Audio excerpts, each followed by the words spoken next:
one thing that I always preface my comments on peanuts is that it's probably insect management in general is probably the easiest thing in peanuts as far as any other production practice, including weed control and diseases. Now, that is in pest management, obviously. Now, there's a lot of problems in peanuts, and one of the problems has arisen over the last 10 to 20 years, and that is that we don't scout peanuts like we did in the 70s or the early 80s. And I know because I'm old. So some of you probably remember when we used to train scouts on a regular basis every year, kids, adults, women, men, and so forth, to go out and regularly or routinely monitor pests in peanuts just like we do in cotton. Well, that's changed over time, which is nothing wrong with it. We always wanted it to go into the growers' hands and then take care of their own business as far as pest management. The biggest problem with that is that now we have consultants that do it. They do a fine job. We have some good consultants in the state. Some growers do it on their own, and some growers try to do it on their own, but really kind of fail because they really don't have time to do it to start with. So it's kind of an irregular look at their peanuts, and a lot of times we miss a lot of problems that are developing in a peanut field because we're not observing closely enough. And so I would like to see growers. The problem here lies in the fact that one of the easiest things to drop in peanut production in the years that we have low returns or potentially low returns on our investment is scouting or pest management. And it happened over a period of years so that we kind of fell asleep on some things. One of the factors in insect pest management is that insects are highly variable in in how they attack peanuts, or as far as the populations go. So one year we have budworms as a problem, we have cutworms, we have lesser. Last year in particular, we had spider mite problems. Now, I bet over the last 30 years that there's probably only 5 years out of those, or maybe 6 or 7, where we had any real problem with spider mites in a general sense. Now, the dry corners, very often we have spider mite problems, especially in a dry year. But last year, we failed. I say we failed. We did not anticipate the problem in fields that we were not observing very closely, and we let spider mites explode on us before we made any attempt to control them. And so this is the result of that kind of situation. Anybody that was under the age of 30 probably could see one spider mite with their naked eye if they turned the leaf upside down, possibly. I can't see them from a magnifying glass anymore. But when you can see spider mites with a naked eye from the highway, then you've got a problem. Now, admittedly, last year was probably the exception to the rule. There's been years where cotton has been years ago, cotton actually was killed by spider mites. Well, spider mites can also kill peanuts, the plant itself. Now, there's some things that we should be aware of when we're dealing with something like mites, and why we increase the potential for the problem in a dry year. We know that dry, and that includes irrigated peanuts also, because if we have to irrigate peanuts for all the water that they get, then typically mites can still be a problem in irrigated peanuts. But of course, dryland peanuts is where we have the biggest problem. And of course, this year what happened, you probably didn't have to mow the field borders. They all dried up and died. So that's another reason why the only thing green there is the peanuts, so they move into the peanut field.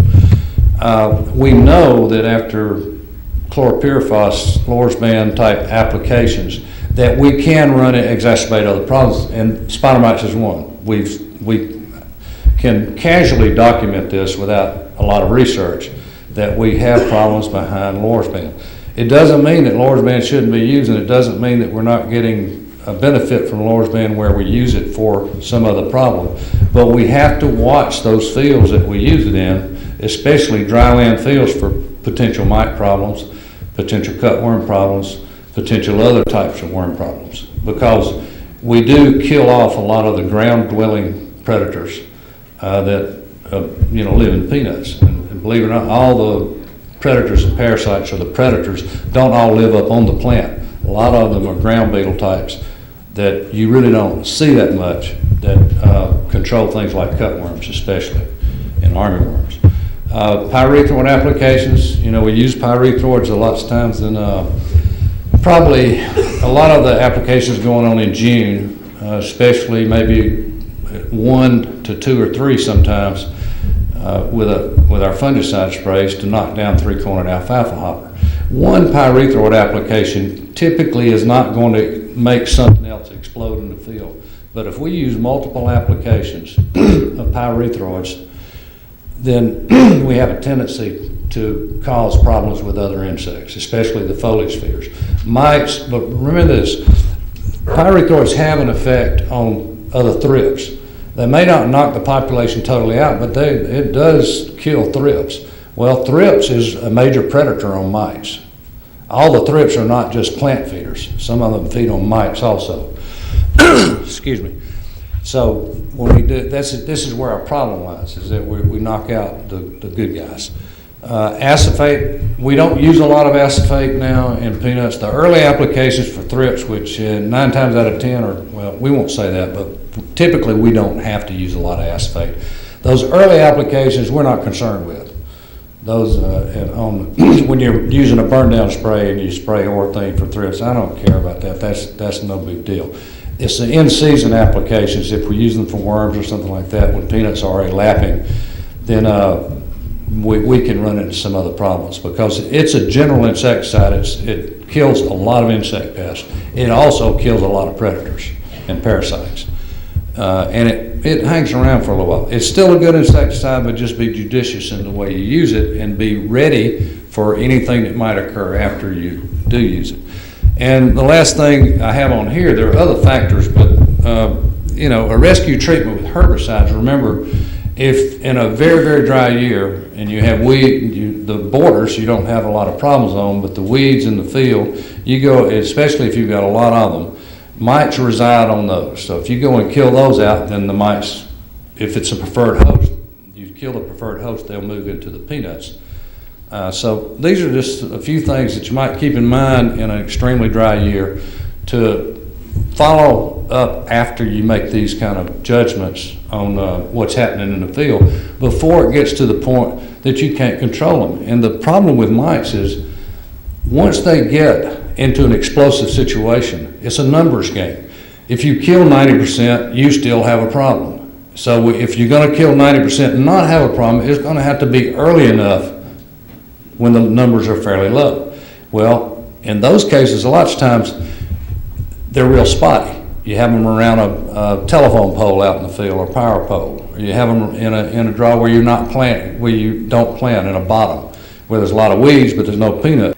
And it's very difficult for farmers to spot treat unless they go out there with a hand sprayer, so to speak, or a wand sprayer. So in general, what we have done is we have not treated early enough to knock the population down before they become a problem. Now, the other problem we have, for most insects, we have good insecticides. We have an adequate number of insecticides, and I'm not too concerned about it. In the case of mites, the problem is that they're expensive. And very often, if you see the problem developing, it may not develop any further than just a low-level population. It's a judgment call, just like 3-cornered. So therefore, you're making a judgment on how much money do I want to put into this situation, not knowing if it's going to explode on me. And that's it's a judgment, and that's what it is. So you don't know. There's no way to know. They're fairly slow acting, so don't expect to go out there behind the miticide that we use today in peanuts the day after, or maybe even the second day, and not see the mite still on the plant. Very often you'll start seeing them where they're not moving. But give it 3 or 4 days before you make a judgment on your next move. There's no need to even go back and look at it. The problem with comite and omite is they will burn the plant, so we can't really afford to mix it with other products. They'll burn it by themselves.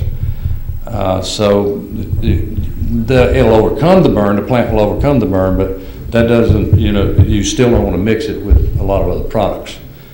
It's the best we got, and don't wait too late.